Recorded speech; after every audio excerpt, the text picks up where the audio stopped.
Good morning সবাইকে। পুণ্যলক্ষ্মী রিসর্টের part 2 video এটা। ব্রেকফাস্টের টাইমে আমরা সবাই একসাথে খেতে বসেছিলাম। ব্রেকফাস্টে অনেক কিছু ছিল, বাট আমি খুব অল্প জিনিসই নিয়েছিলাম, যেমন লুচি, আলুর তরকারি, তার সাথে কেক, ডিম সেদ্ধ, আর একটা বড়া আর ডিম ভুজিয়া। খাওয়া দাওয়া বেশ ভালোই ছিল। খাওয়া দাওয়া সেরে এবার একটুখানি পুল পার্টি উপলক্ষে আমরা বেরিয়ে পড়লাম। রিসর্টে দুটো পুল ছিল, একটা পুল আমাদের জন্য ছিল আর একটা পুল প্রাইভেট ছিল। আমরা সবাই ব্যাগ গুছিয়ে রেডি হয়ে নিলাম, কেননা পুল পার্টি সেরে আমাদেরকে এবার বেরোতে হবে। এখানকার পুলের জলটাও বেশ ভালো ছিল, আর এই জায়গাটা আমার দারুণ লেগেছে, কেননা এইখানে অনেক প্রজাপতি উড়ছিল। তো টিম মিলে এসেছিলাম সবাই মিলে দেখতে। জলটাও দেখুন, জলটা কত পরিষ্কার, কত সুন্দর। এটা প্রাইভেট পুল, এখানে আমরা পুল পার্টি করিনি। আর একটা অন্য সাইডে পুল ছিল, যেটা এক্ষুনি ভিডিওতে দেখানো হবে, ওই পুলে আমরা পুল পার্টিটা করেছিলাম। এখান থেকে পুণ্যলক্ষ্মী রিসর্টটাকে দেখতে বেশ ভালোই লাগছিল, আর এইখানে ছিল অজস্র প্রজাপতি। এত ভালো লাগছিল, তো ভাবলাম যে এইখানকার একটা স্লো মোশন ভিডিও আপনাদের জন্য বানিয়ে রাখি। আপনারাও দেখুন যে কত সুন্দর লাগে স্লো মোশনে ভিডিও।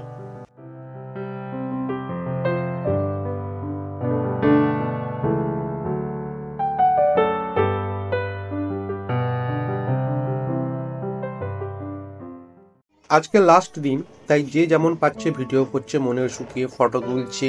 এগুলোই তো স্মৃতি হিসেবে থেকে যাবে, তাই না? কে কোথায় কোন কোম্পানিতে যাবে, কোথায় জব করবে, সেগুলো একটা বড় ম্যাটার করে। তো এই স্মৃতিগুলি তখন আমাদেরকে বেঁধে রাখবে যে আমরা একসাথে এরকম ঘুরতে গেছিলাম, আনন্দ করেছিলাম, খাওয়া দাওয়া করেছিলাম। সিনেমাটিক মোডে কিছু ভিডিও করেছিলাম, জানি না আপনাদের কতটা ভালো লাগবে। তবে যদি ভালো লাগে তাহলে অবশ্যই একটা লাইক করবেন, আর ভিডিও দেখার শেষে একটা অবশ্যই ছোট্ট করে সাবস্ক্রাইব করে দেবেন।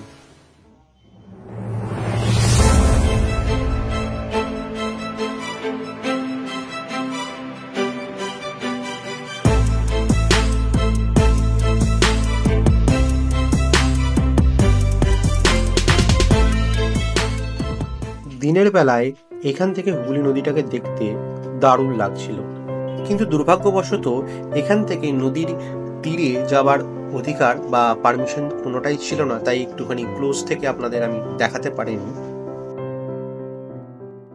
আমাদের পুল পার্টিটা হেভি হয়েছিল, উদ্দাম গানের সাথে জলকেলি, একদম পুরো জমে ক্ষীর। কিন্তু আমি নামিনি, আমি দূর থেকে দাঁড়িয়ে দাঁড়িয়ে ভিডিও করছিলাম। এবার আপনাদের কিছু সুন্দর সুন্দর ভিউ দেখায়।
দুপুরের লাঞ্চে জমিয়ে খাবার নিয়েছিলাম।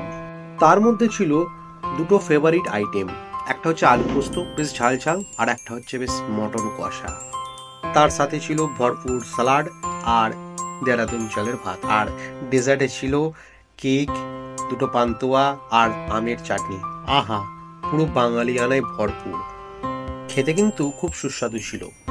এবার ফেরার পালা। মনে ছিল ভরপুর আনন্দ, তার সাথে ছিল একটু দুঃখ। ডায়মন্ড হারবারের এই ট্রিপগুলো একদিনের রিল্যাক্সমেন্টের জন্য বা একদিনের আনন্দের জন্য বেশ ভালো। আপনারা চাইলেও এখানে আসতে পারেন। যেতে যেতে শুধু একটা কথাই বলবো, ভিডিওটা যদি ভালো লাগে তাহলে অবশ্যই লাইক করবেন, আর একটুখানি সাবস্ক্রাইব করে দেবেন, যাতে এরকম আরও মোটিভেশনাল বা ব্লগিং ভিডিও আপনাদের কাছে তুলে ধরতে পারি। আবার কোনো নতুন ভিডিওতে আপনাদের সাথে দেখা হবে এই প্ল্যাটফর্মে। ততদিন আপনারা খুব ভালো থাকুন, সুস্থ থাকুন, এবং আনন্দ করুন।